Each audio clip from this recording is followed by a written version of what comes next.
હવે જો આ સમજમાં આવે છે ને પરાધીન છે તો પોતાનું કરતાપણું કાયમના માટે ઉડી જાય. એને ખબર પડે કે આ વ્યવસ્થિત શક્તિ ફળ આપીને આપણને આપણી કરેલી ભૂલમાંથી મુક્ત કરે છે. એટલે આ નિમિત્ત આપણા માટે પરમ ઉપકારક છે. આ દાદા ભગવાનનો સિદ્ધાંત એમને ખુલ્લો કરે. નિમિત્ત કાયમને માટે ઉપકારક જ હોય, એ કોઈ પણ પ્રકારે આવ્યું હોય એમ. નિમિત્તને નિમિત્ત શબ્દ જ એવો છે કે એમાં કરતાપણાને અવકાશ જ નથી એમ. એટલે આપણે લીધું જગત કલ્યાણનું નિમિત્ત બનવાની શક્તિ આપો એમ. નિમિત્ત કદાપી પણ એક્શન આપી શકે જ નહીં. આપણે આપેલા એક્શનમાંથી, આપણે કરેલા ગત જન્મના પ્રોજેક્શનમાંથી એ આપણને રિએક્શન જે આવે છે એ એમાંથી મુક્ત કરે છે. એટલે એ જ્યારે સંયોગ આવે ત્યારે અંદર રિએક્શન ના આવે તો એ ક્યારે ના આવે કે પેલામાં કરતાપણું આરોપિત ન થાય. તો એક્શન, રિએક્શન, રિએક્શન અને એક્શન, આ મોટી બ્રહ્માંડી વાવ છે. અંતઃકરણ, અંતઃકરણ એ કર્મો મેન્યુફેક્ચરિંગની મોટામાં મોટી અનાદિકાળથી ચાલતી, કદાપી પણ થાકે નહીં એવી, એનો કોઈ પણ ભાગ ઘસાય નહીં એવી ફેક્ટરી છે. ચાલ્યા જ કરે છે અંદર એમ. બ્રહ્માંડી વાવમાં એ પ્રોજેક્શન કરે જ જાય છે કે તું ચોર છે, તું નાલાયક છે, તું કમ અક્કલ વાળો છે, તું આવો છે, તેવો છે. હું વિશે એની દ્રષ્ટિ જતી, અને સારું હોય ત્યારે હું આવો એમ પેલું હોય. આ બ્રહ્માંડી વાવમાં એ જે પ્રોજેક્શન કરે છે આ કહે છે સતત ચાલુ રહેશે. હવે એ એના ડેવલપમેન્ટ પ્રમાણે, સંયોગો પ્રમાણે અને સમજ પ્રમાણે, અને જો જ્ઞાની પુરુષ જો મળી જાય તો આખું અંતસ્કરણ દ્રશ્ય અને જ્ઞેય બની જાય છે. અને પોતે શું થાય છે? દ્રષ્ટા અને જ્ઞાતા. એટલે 5 આજ્ઞામાં પહેલો જે અંક દાદાના વખતે બહાર પડ્યો એમાં 5 આજ્ઞાનો મહિમા જ ગાયો છે. આપણે માત્ર મહિમા જ ગાવાનો છે. જેનો મહિમા ગાવામાં આવે એ અંદર એની મેળે ઉતરી જાય એમ. અને અંતે આ એક જ વાક્ય આવે છે, જ્ઞેય જ્ઞાતા સંબંધ. 5 આજ્ઞાનું પરિણામ અને એક્ઝેક્ટ મોક્ષ માર્ગ છે. આખું અંતઃકરણ જ્ઞેય થઈ ગયું. આખી વાણી કેવી થઈ ગઈ? જ્ઞેય. અને ટેપ રેકર્ડ શબ્દ તો એટલો બધો મોટો છે. રેકર્ડ ઓરિજિનલ તો ગયા જન્મમાં જે આપણે વાણી વિશેના ભાવ કર્યા, દાખલા તરીકે ભલ ભલાને ધમકાવી દેવા એમ. મોટી હસ્તી હોય ને ભલે જબરજસ્ત, પણ આપણે જઈને ઉભા રહીએ, ભલે ડ્રેસ ખાખી હોય, પેલાને ચૂપ કરી દઈએ ધમકાઈને. હતો તપસ્વી હોય એ જન્મમાં, પણ એની ધમકાયેલા ને એકવાર, એટલે એના રિએક્શન રૂપે એને આવું પ્રોજેક્શન કર્યું, એટલે બધું તપનું પુણ્ય એ એમાં ગયું. અને પોલીસ કમિશનર વ્યવસ્થિત એને બનાવ્યો. એટલે હવે ધમકાયા જ કરે અને એને એક્શન રિએક્શન ચાલ્યા જ કરે, ચાલ્યા જ કરે.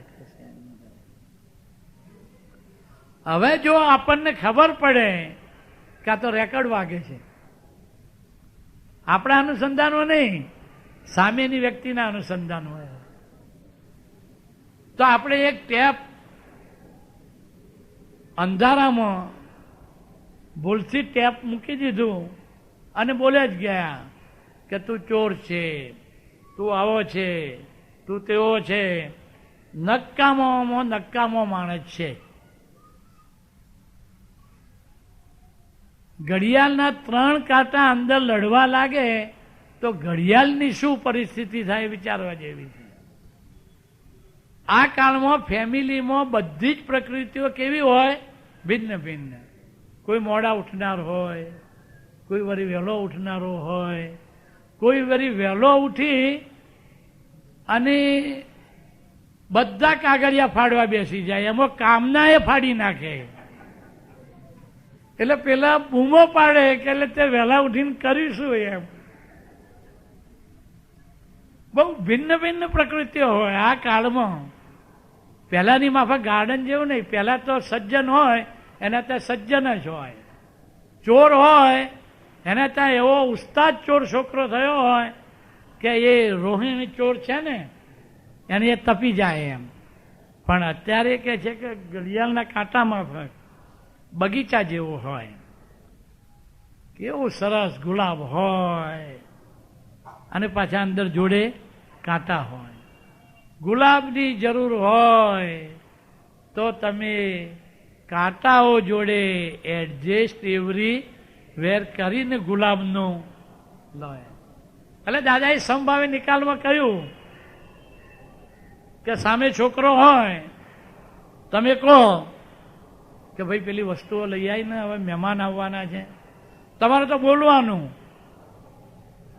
કલાક પહેલા તમને પૂછીને ગયો તો કંઈ કામ હોય તો કહો, બજારમાં જઉં છું.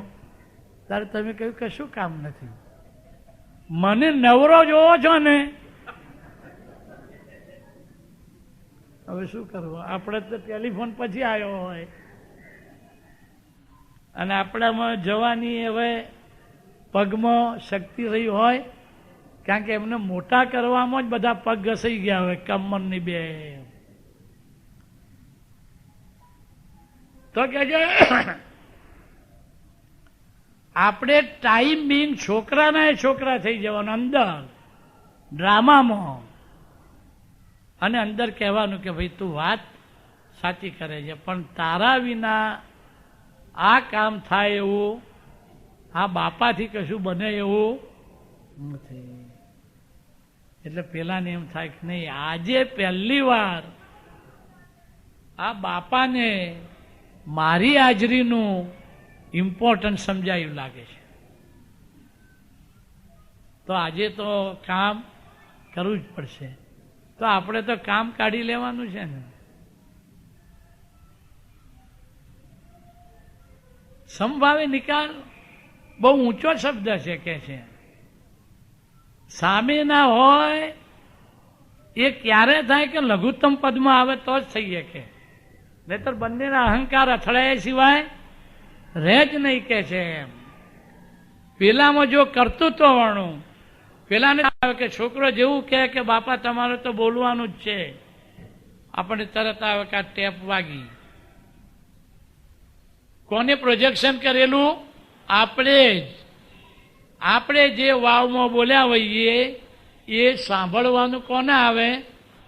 આપણે જ. એટલે જેવું સાંભળવામાં આવે કે તરત જ આપણું દર્શન ખુલ્લું થઈ જવું જોઈએ કે આ ટેપ ની જવાબદારી કોની છે? હવે એક ટેપ રેકર્ડો એ બોલ્યા કરે કે બાપા તમે તો આવા છો ને તેવા છો ને. આપણને ખબર પડે કે આ ટેપ રેકર્ડ છે, આપણે એને પકડી અને પછાડતા નથી, કારણ કે એની કિંમત આપણને ખબર છે. અને ભલે ને એ બોલ્યા કરે, આપણે આપણું કામ કરીએ અને એ બોલ્યા, એનું રિએક્શન નથી આવતું. વાણી ટેપ રેકર્ડ છે એ કોઈના કર્તૃત્વની વાત નથી. આ સિદ્ધાંત તો દાદા ભગવાને પહેલી વાર આ કાળમાં ખુલ્લો કરી આપ્યો સાહેબ. નહીતર વાણીનો પરિગ્રહ તો આ કાળમાં કેટલો બધો હોય, કોઈ એમાંથી મુક્ત થઈ શકે નહીં. વાણીથી સંપૂર્ણ પરિગ્રહી આ ટેપ રેકર્ડનો સિદ્ધાંત સમજે તો એની મેળે થઈ જાય. અને કેટલાકના ઘરમાં કોઈ ઘરડા માણસોને કચકચ કરવાની ટેવ હોય એટલે મહેમાન આવે એની જોડે પેલા કહી દેતા હોય છે બાજુમાં લઈ જઈને, તમારે કશું ધ્યાન નહીં આપવાનું. એ તો હમણાં જ બોલશે કે આ ઘરમાં બધા નવરા પડ્યા છે તે દરરોજ આવીને રહે છે, શરૂ જ કરી દેશે. એટલે પેલા અગાઉથી કહી દે એમ, એટલે પેલો પણ જાણી જાય કે ભલે એ કચકચ કરતા હોય પણ આપણે એ ધ્યાનમાં લેવાનું નથી, આપણે એમાં દખોદખલ કરવાની નથી. આ બધી ટેપ રેકર્ડ વાગી જ રહી છે, આએ વાગી રહી છે, આએ વાગી રહી છે. તો કે જે ટેપ રેકર્ડનો બીજો મોટો સિદ્ધાંત છે કે એનો સ્વાદ ન લે, ગર્વરસ ન લે. સારી ટેપ હોય એનો ગર્વરસ લે નહીં, પણ સામેનાને એનો યશ આપે, પોતે પોતાના માટે લે નહીં એની અંદર એમ. તો કે છે કેવળ દેખભાળ કરવાની, જુઓ માત્ર બીજું કશું કરવાનું નથી. દુશ્મનો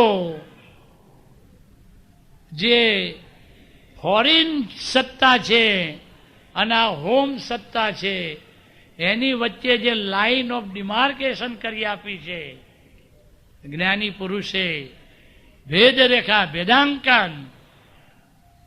હવે કે છે ગમે તેટલી બૂમો પાડે પેલું હરણ મરીચી, શું કે છે કે લક્ષ્મણ લક્ષ્મણ દોડો દોડો. કોના અવાજમાં? રામના અવાજમાં. ભલે એ રામનો અવાજ હોય પણ એને ખ્યાલ આવી જવો જોઈએ કે આ રામ બોલતા નથી.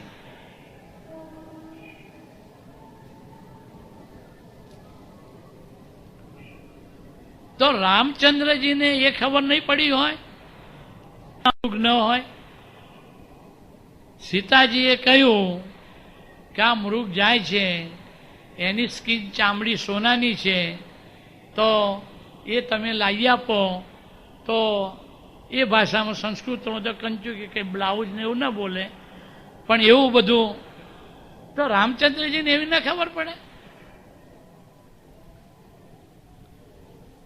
કે મૃગને સોનાની સ્કીન ન હોય, ન પડે. આપણને તો તરત થાય છે, પણ કે જે ન પડે. કર્મ અનુસાર બુદ્ધિ, આખું અંતઃકરણ કોના તાબામાં ગયું? વ્યવસ્થિતના તાબામાં. મોક્ષે જનારો સંયોગ ખસેડે નહીં. પણ લક્ષ્મણ, જેને લક્ષ્ય બેઠું છે એ એલર્ટ હોવો જોઈએ. જેને લક્ષ્ય બેઠું છે કેવો હોવો જોઈએ? એટલે લક્ષ્મણ તરત પામી જાય છે. રામચંદ્રજી કે જે અનંત શક્તિના ભંડાર છે એમને બીજાના મદદની જરૂર હોય જ નહીં, તરત એના દર્શનમાં આવે છે.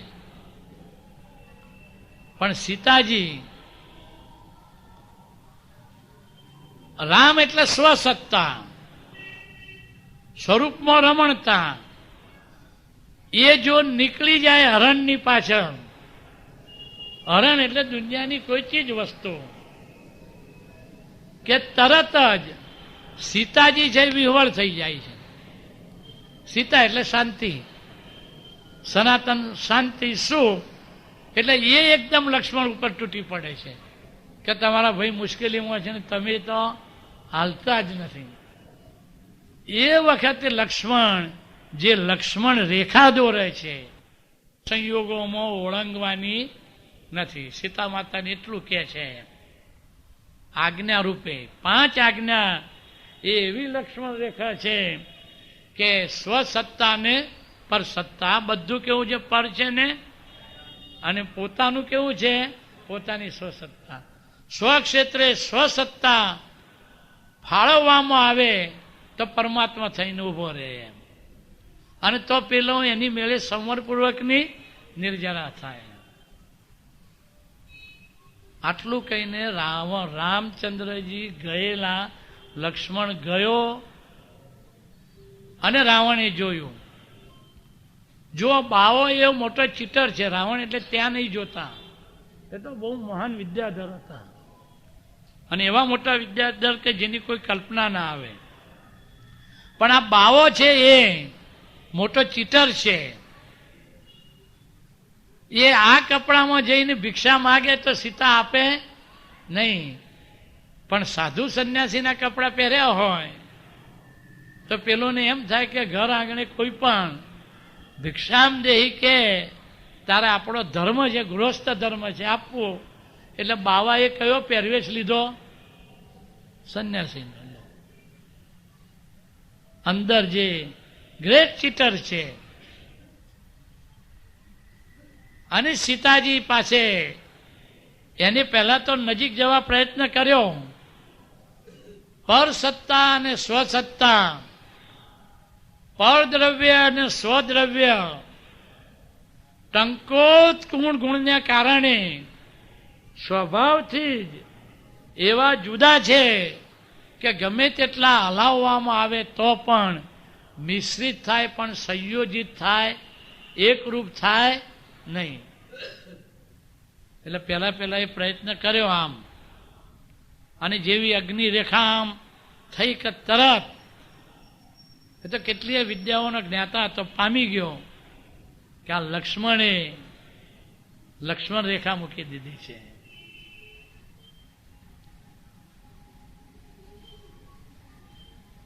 વાસુદેવ ને લક્ષ્મણ, વાસુદેવની પ્રકૃતિ જબરજસ્ત હોય, વાત વાતમાં વિચક્ષણતા દાખવી દે. એટલે રાવણ હટી ગયો એમ, અને સીતાજીને કહ્યું એમ પ્રાર્થના કે તમે અહીંયા આવીને ભિક્ષા આપો તો અતિથિ દેવો હવે કહેવાય. ભિક્ષામ દેહી એમાં યાચકપણું નથી ગણ્યું, ધર્મ લીધો છે ગૃહસ્થે આપવાની. અને સીતાજી જેવા આપવા ગયા એમને ખબર હતી એમ, પણ એક પગે રેખા જેવી ઓળંગી એટલે આખા સીતાજી એ ઉપડી ગયા રાવણની પાસે. એક જ આજ્ઞા ચૂકાય અથવા એક જ આજ્ઞા પડાય તો 5 આજ્ઞાઓ પડાઈ જાય છે, પણ સહેજ જો રેખા ઓળંગી એની જોડે જે સ્વસત્તા છે, સ્વસત્તાનો જે પરમાનંદ છે એ કે છે આવરી જાય છે કે છે, અને હવે એ પોસાય એવું નથી એમ. જો આપણે આ સ્વસત્તાને વધારીને પૂનમ સુધી લઈ જવી હોય તો કેવળ એક આપની જ કૃપાનો અભિલાષી છું. કેવળ એક આપની જ કૃપાનો અભિલાષી. એને મનમાં બીજી કોઈ અભિલાષા ન હોય, બીજી કોઈ અભિલાષા ન હોય. કેવળ કોની કૃપા માંગે એને ખબર છે કે આ રેખા દોરનાર માં એ સામર્થ્ય છે જબરજસ્ત એમ. એટલે દાદાએ લીધું 5 આજ્ઞાની બહાર બ્રહ્માંડનું એક પણ પરમાણુ નથી. આખું પરમાણુનું સાયન્સ આ 5 આજ્ઞામાં આવી ગયું.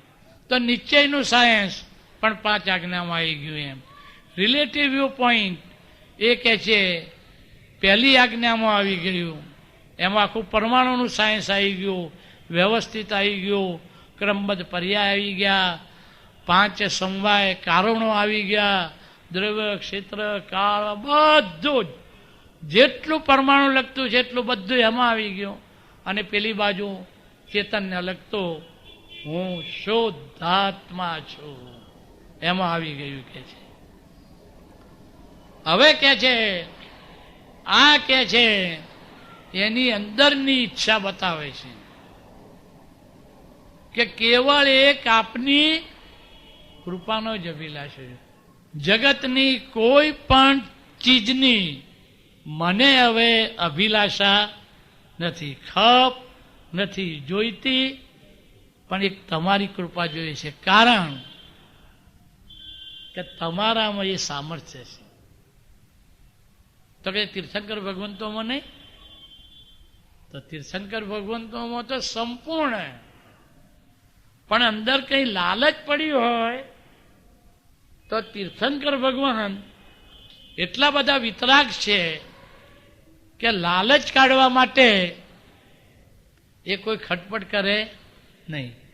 પણ આ જ્ઞાની પુરુષ લાલચ પડી હોય તો લાલચને પણ કાઢે.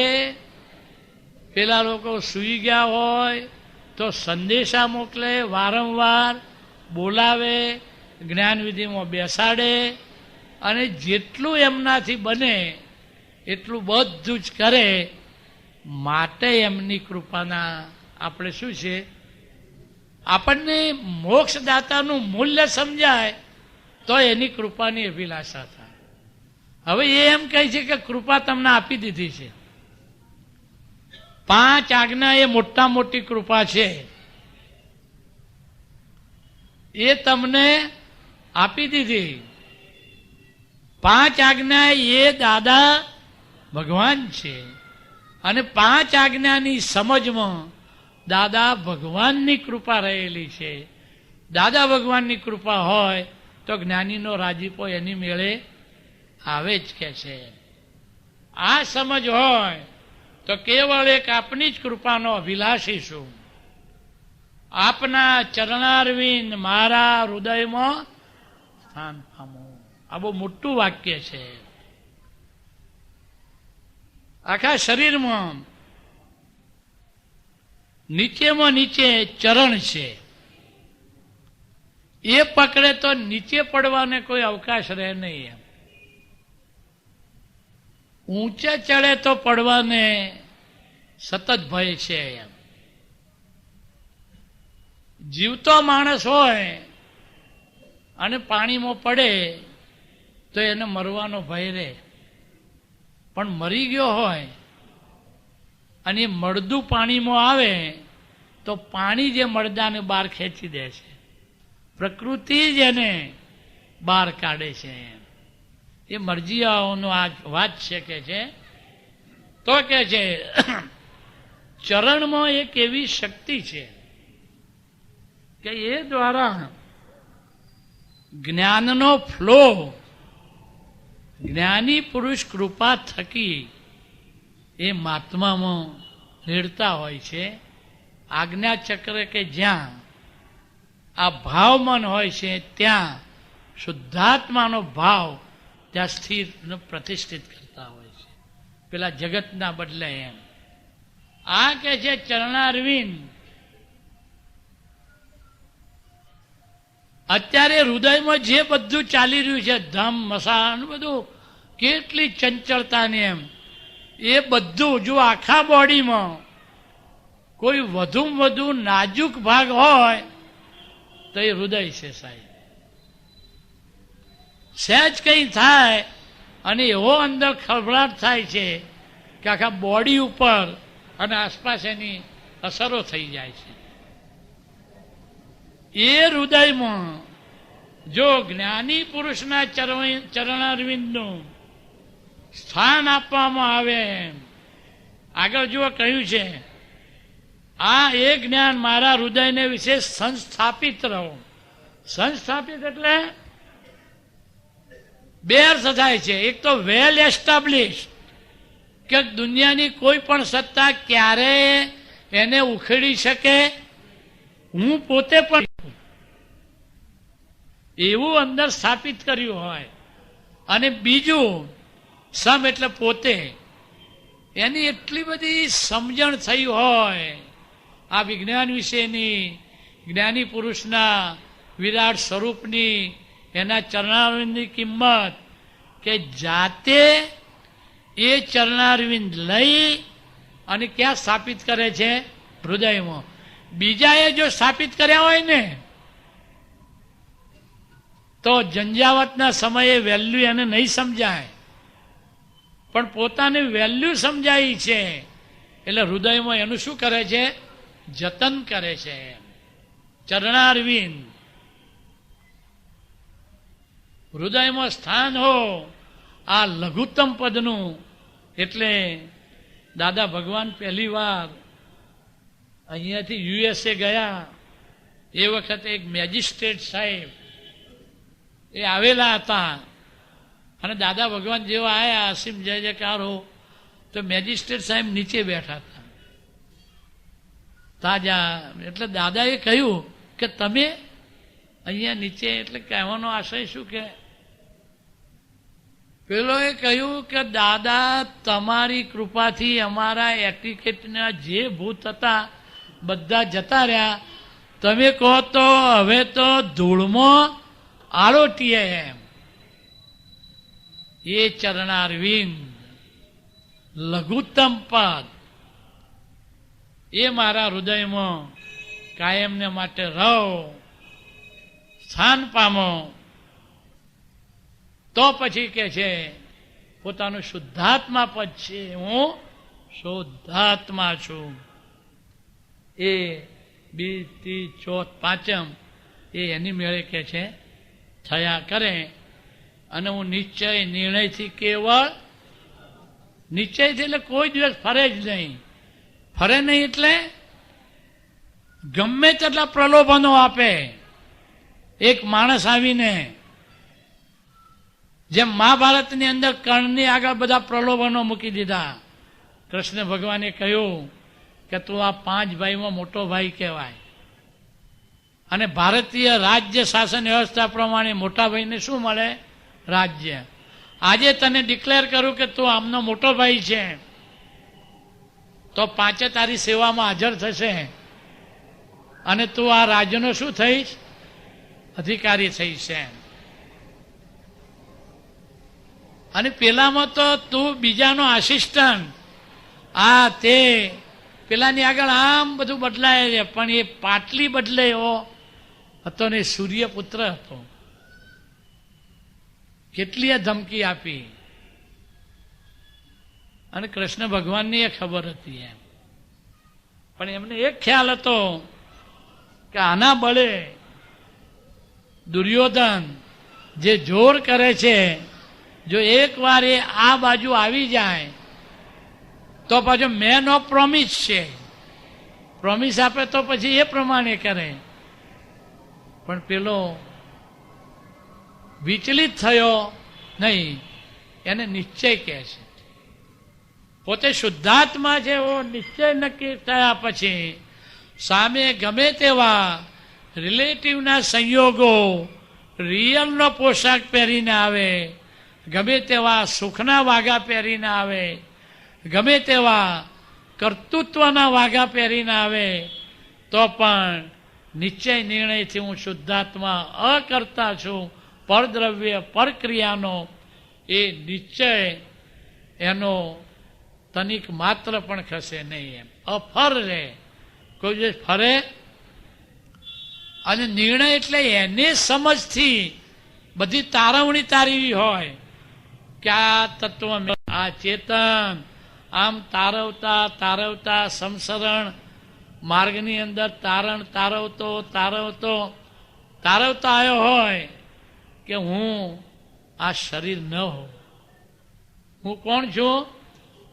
અને જ્ઞાની પુરુષની આખરી સિગ્નેચર થાય તો કે છે હું વિજ્ઞાન સ્વરૂપ છું. એ ખુલ્લું થઈ જાય.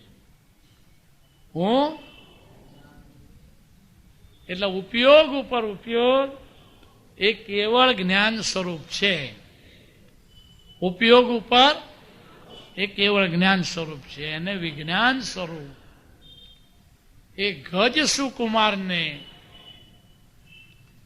નેમિનાથ ભગવાને દીક્ષામાં કહ્યું હતું ગજ સુખપાલને. હવે એ આપણે અહીંયા થોડું અનુસંધાન લઈએ. અહીંયા જે નમસ્કાર વિધિની અંદર આપણે તીર્થંકર ભગવાન પછી શાસન દેવદેવીઓ જે આવે છે વચ્ચેનું લઈએ છીએ, પણ આ જરા થોડું અનુસંધાન લઈએ છીએ. વિતરાગ શાસન દેવદેવીઓને જોરથી બોલજો. અત્યંત ભક્તિપૂર્વક નમસ્કાર કરું છું. અત્યંત ભક્તિપૂર્વક નમસ્કાર કરું છું. અને આ શાસન કોનું ચાલે છે?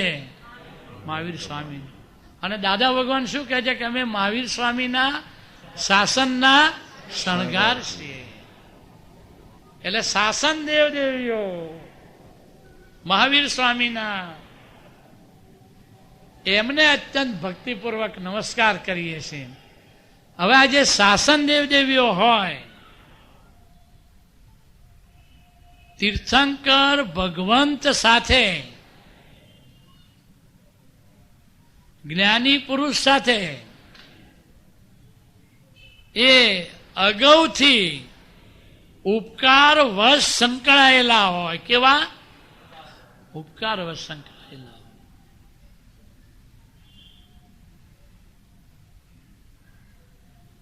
દાખલા તરીકે પાર્શ્વનાથ ભગવાનનો રાજકુંવરનો જીવ 6-7 વર્ષની નાની ઉંમરે કાશીની અંદર જ્યારે એ બહાર નીકળ્યો ત્યારે કમઠ તાપસી, કમઠ એટલે એના પિતામાં માતામાં, એ જન્મમાં માતાના પિતા તરીકે હતા. જો આ રિલેશન્સ એ એવું છે, આ સંબંધ એવો મોટા મોટો બંધ છે કે એ બંધને તોડવા બહુ મુશ્કેલ છે. આ પેલા બધા બંધ તોડી જાય છે. સંબંધ 8 ભાવથી ચાલ્યા આવે છે. અને એક સામાન્ય ફેમિલી પ્રોબ્લેમમાં આ બધું ઊભું થઈ ગયું. કેવો હતો? સામાન્ય ફેમિલી. અને એમાંથી બંને વચ્ચે એટલે પાર્શ્વનાથ ભગવાનને ત્રીજા ભાવમાં અને પછી ખ્યાલ આવી ગયો કે આ જગતના કોઈ પણ જીવ પ્રત્યે ક્યારેય અભાવ અને તિરસ્કાર એ વેરના મૂળમાં રહ્યો છે. વેરના અને દ્વેષના બીજ હોય છે તો શું હોય છે? તિરસ્કાર ને વેર. એટલે એમને ફટાક કરતા કે 9 કલમ બહુ મોટી વસ્તુ છે અને એ દાદા ભગવાનની મૂડી છે, એટલે આ તીર્થંકર ભગવંતોની મૂડી છે. દરેક તીર્થંકર ભગવંતનું સત્વ એમાં તારવેલું છે સાહેબ. પાર્શ્વનાથ ભગવાન ત્યાં એકદમ સાવધાન થઈ ગયા એમ, એટલે છૂટવા લાગ્યા વિશ્વ પ્રેમથી અને પેલા વેરભાવથી. એટલે આમ ફરતા ફરતા ત્યાં આવ્યા તો યજ્ઞ થતો હતો. અને યજ્ઞની વેદીમાં એ વખતે એવા યજ્ઞ હોય, અગ્નિહોત્રી હોય, એ અગ્નિહોત્રી અગ્નિને ક્યારેય ન હોલવાય એ રીતે એ યજ્ઞ પ્રજ્વલિત રાખે, લાકડા નાખી. અને આમને જોઈ લીધું અવધિ જ્ઞાનથી તીર્થંકર ભગવાન કે આ જે લાકડું અંદર અગ્નિની અંદર અડધું સળગી ગયું છે, અડધું જે રહ્યું છે એમાંના અંદરના ભાગમાં સાપ અને સાપણ હજુ જીવતા કે છે અંદર છે. પણ તાપસી હોય ને એમના તપનું અભિમાન જબરજસ્ત હોય. અને એમાં નાના છોકરાનું તો એ માને જ નહીં. અને બ્લડ રિલેશનમાં મોટા હોય પાછા, એટલે પેલાને તો ગણે જ નહીં. પણ આમને જે ખેંચીને બહાર કઢાવ્યું અને ફાડ્યું ત્યારે એમાંથી સાપ અને સાપણ અર્ધદગ્ધ અવસ્થામાં જે નજરે આવ્યા અને પાર્શ્વનાથ ભગવાનની કરુણા અને કૃપાએ કામ કર્યું જબરજસ્ત. અને જે નવકાર મંત્રની ત્યાં દીક્ષા મળી એને કારણે આ નાગ દેવતામાં ભુવનપતિ દેવો બધા દેવોના બધા કેડર છે. એમાં કે છે ધર્ણેન્દ્ર ઇન્દ્ર તરીકે અને પદ્માવતી માતા રાજેશ્વરી દેવી તરીકે, એ શાસન દેવી તરીકે એ ત્યાં એ એમનું ઉર્ધ્વારોહણ થતું હોય છે. પણ આ તો અહીંયા જ પૂરું થઈ જાય છે. પણ આ જે ઉપકારની લિંક છે તીર્થંકર ભગવાન સાથે દેવ દેવીઓની, શાસન દેવ દેવીઓની, એ લિંક આપણને ખબર નથી હોતી એમ. એટલે પાર્શ્વનાથ ભગવાન કાઓત્સક ધ્યાનમાં જ્યારે એ ઊભા હતા ત્યારે કાયાને હલાવવાની નહીં, મનને હલાવવાનું નહીં અને વાણીને પણ વિચલિત નહીં કરવાનું, નક્કી કરેલો હોય એટલા સમય માટે એમ. અને ઉપરથી એ પછીના ભાવમાં દેવલોકમાં ગયેલા કમઠના જીવે જેવું આ જોયું તો કે જ્યાં રાગ અને દ્વેષ એવા છે કે ઉંદર બિલાડીને જોવે અને એની જોડે જ એને કુદરત રીતે પરમાણુ એકબીજાને જબરજસ્ત ખેંચે. રાગના હોય તો એ ખેંચે, દ્વેષના હોય એટલે પેલા આમ નીચે જોયું ને એને એમ થયું એમ એનો આખો વેર અગ્નિ ભભૂકી ઉઠ્યો. એટલે દાદા ભગવાને લીધું વ્યવહાર વિજ્ઞાનમાં કે કોઈ પણ સંયોગોમાં ક્યારેય કોઈ વેર બાંધે એટલા સ્ટેજ સુધી આપણે જવું ને આપણે છોડી દેવું. રિલેટિવમાં ગમે તેટલા લોસીસ થતા હોય તો એ છોડી દઈને પેલાના વેરમાંથી નીકળી જવું. અને જેવા એને ઉપસર્ગો શરૂ કર્યા જેટલી તાકાત હતી એટલાથી કે આમની લિંક હોય છે. અવધિ જ્ઞાનમાં ધર્ણેન્દ્ર દેવ, આ રાજરાજેશ્વરી પદ્માવતી માતા, એમનું જે આસન કંપાયમાન થયું અને એમને અવધિ જ્ઞાનથી જોયું કે આપણા એક વખતના પરમ ઉપકારક અત્યારે સામો છે મુશ્કેલીઓ. એટલે બંને જણા આવતા હોય છે. પણ પેલાનું જે બાહ્ય તપનું બળ જબરજસ્ત હોય છે એ પણ. એટલે આમની મદદ જોઈ એટલે પેલા એ ડબલ જોર કર્યું, ઘણું જોર કર્યું એમ. અને જે મુશળધાર વરસાદ, મુશળ એટલે સાંભળેલું હોય ને આમ સીધો પડે, તે એટલો બધો પડવા લાગ્યો કે અહીંયા પાણી આવ્યું. પેલો એ તો કાઉસ્તક ધ્યાનમાં હતા એટલે એ કોઈ સંયોગ ખસેડવાના નહીં એ પીરિયડ દરમિયાન. એટલે કે છે તરત પદ્માવતી માતા નીચે પેલા થયા. કમળ પેલા એ ડબલ વેગથી કર્યું એટલે પાણી ઉપર ફોર્સ આવ્યું એટલે પેલો એ છત્ર ધરી દીધું. એટલે તમે જુઓ કે પાર્શ્વનાથ ભગવાનની પ્રતિમાજી ઉપર આ નાગ દેવતાનું, ધર્ણેન્દ્ર દેવ, પદ્માવતી માતાનું એ શેલ્ટરનું સત્ર હોય છે. વિતરાગ, શાસન દેવદેવીઓ તીર્થંકર ભગવાન સાથે કેટલાય જન્મથી સંકળાયેલા હોય છે ને જ્યારે જ્યારે શાસન ઉપર કોઈ મુશ્કેલી આવે ત્યારે એ હાજર થઈ જતા હોય છે. એવી કટોકટી હોય ત્યારે એકવાર કુમારપાળે હેમચંદ્રાચાર્ય પાસે આવીને કહ્યું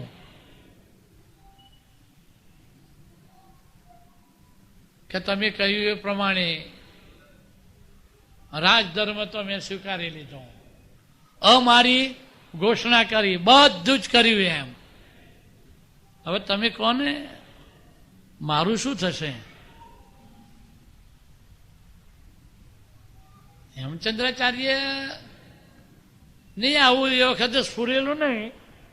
એ તો કલિકાલ સર્વજ્ઞ એ વખતના કહેવાતા હતા. અને એટલી જ મોટી ધારણા શક્તિ કે 300 લૈયા આમ બેઠા હોય અને એ આમ લખાઈ જ જતા હોય. એટલું બધું એમની એ ધારણા શક્તિ હતી.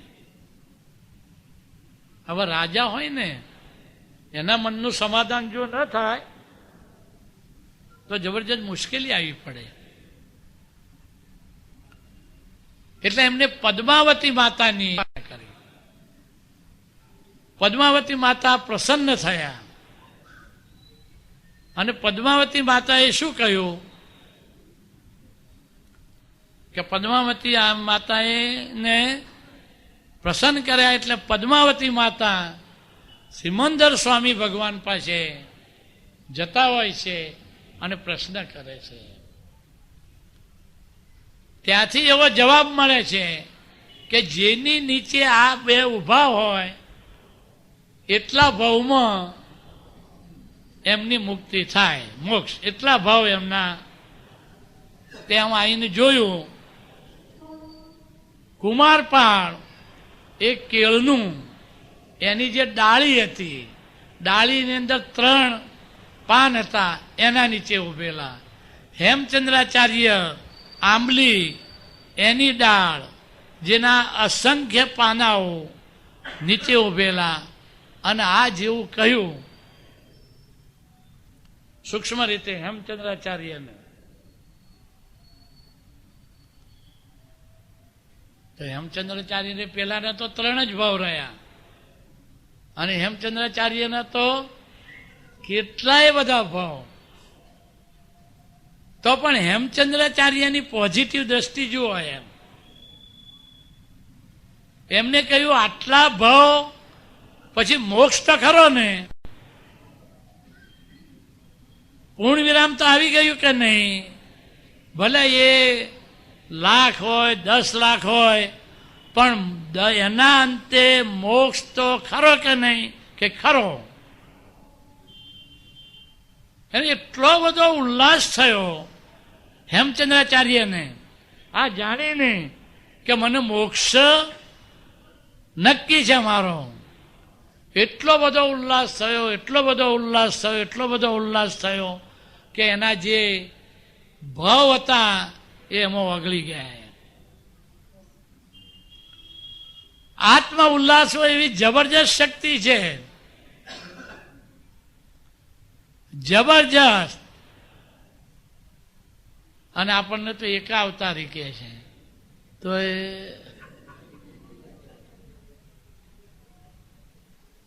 અરે કેટલો બધો આત્મ ઉલ્લાસ આવવો જોઈએ કે જેમને મોક્ષ શબ્દ સાંભળ્યો નહોતો, એનો મિનિંગ ખબર નહોતું. જો કહેવામાં આવે કે મોક્ષ જોઈએ છે તો એ જ વખત કહી દે કે ના ભાઈ, ધંધામાં લોન મળતી હોય તો કહો.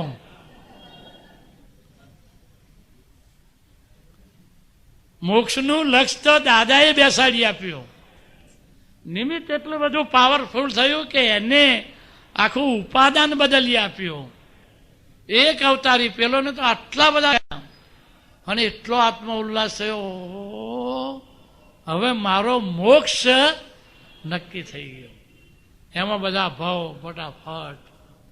અહીંયા તો ગેરંટી આપે છે જ્ઞાની પુરુષ કે 5 આજ્ઞા તે 70% હો, 100% નહીં હોય તો વાંધો નહીં. એની અંદર એમ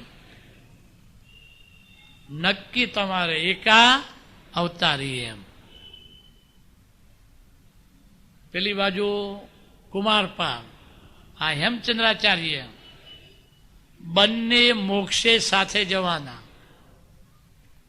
અને આવતી 24માં પદ્મનાભ પ્રભુ પહેલા તીર્થંકર થશે ત્યારે મુખ્ય ગણધર તરીકે આ કુમારપાળ રાજા આવશે. અને એ વખતે હેમચંદ્રાચાર્ય કેવળ જ્ઞાન પામીને મોક્ષે જશે. વિચાર કરો કે આત્મ ઉલ્લાસ અને અહીંયા શાસન દેવ દેવીઓની આરાધના પદ્માવતી માતાની, એમની ત્યાં લિંગ, અહીંયા લિંગ, એ કેટલું બધું મોટું કામ કરે છે. ચાલો, બરાબર. જય સચ્ચિદાનંદ.